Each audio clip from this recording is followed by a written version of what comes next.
جو خدا کے اقرار کو مضبوط کرنے کے بعد توڑ دیتے ہیں اور جس چیز یعنی رشتہ قرابت کے جوڑے رکھنے کا اللہ نے حکم دیا ہے اس کو توڑ ڈالتے ہیں اور زمین میں خرابی کرتے ہیں، یہی لوگ نقصان اٹھانے والے ہیں۔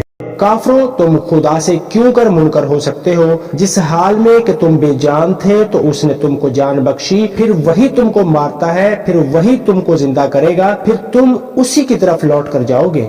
وہی تو ہے جس نے سب چیزیں جو زمین میں ہیں تمہارے لیے پیدا کی، پھر آسمان کی طرف متوجہ ہوا تو ان کو ٹھیک 7 آسمان بنا دیا، اور وہ ہر چیز سے خبردار ہے۔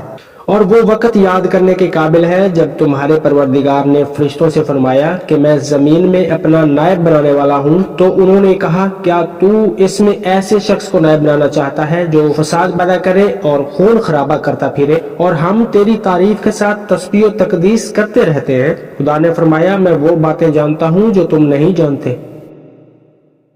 اور اس نے آدم کو سب چیزوں کے نام سکھائے، پھر ان کو فرشتوں کے سامنے پیش کیا اور فرمایا کہ اگر تم سچے ہو تو مجھے ان کے نام بتاؤ۔ انہوں نے کہا تو پاک ہے، جتنا علم تو نے ہمیں بخشا ہے اس کے سوا ہمیں کچھ معلوم نہیں، بے شک تو دانا اور حکمت والا ہے۔ تب خدا نے آدم کو حکم دیا کہ آدم تم ان کو ان چیزوں کے نام بتاؤ۔ جب انہوں نے ان کو ان کے نام بتائے تو فرشتوں سے فرمایا کیوں میں نے تم سے نہیں کہا تھا کہ میں آسمانوں اور زمین کی سب پوشیدہ باتیں جانتا ہوں، اور جو تم ظاہر کرتے ہو اور جو پوشیدہ کرتے ہو سب مجھ کو معلوم ہے۔ اور جب ہم نے فرشتوں کو حکم دیا کہ آدم کے آگے سجدہ کرو تو وہ سجدے میں گر پڑے، مگر شیطان نے انکار کیا اور غرور میں آ کر کافر بن گیا۔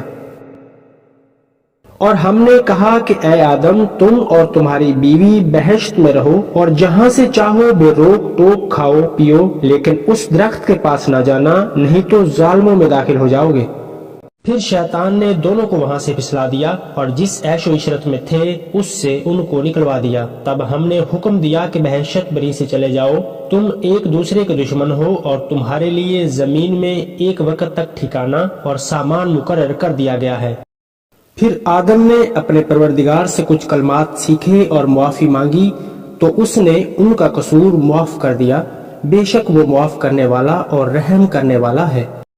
ہم نے فرمایا کہ تم سب یہاں سے نیچے اتر جاؤ، جب تمہارے پاس میری طرف سے ہدایت پہنچے تو اس کی پیروی کرنا، کہ جنہوں نے میری ہدایت کی پیروی کی ان کو نہ کچھ خوف ہوگا اور نہ وہ غمگین ہوں گے، اور جنہوں نے اس کو قبول نہ کیا اور ہماری آیتوں کو جھٹلایا وہ دوزخ میں جانے والے ہیں اور وہ ہمیشہ اس میں رہیں گے۔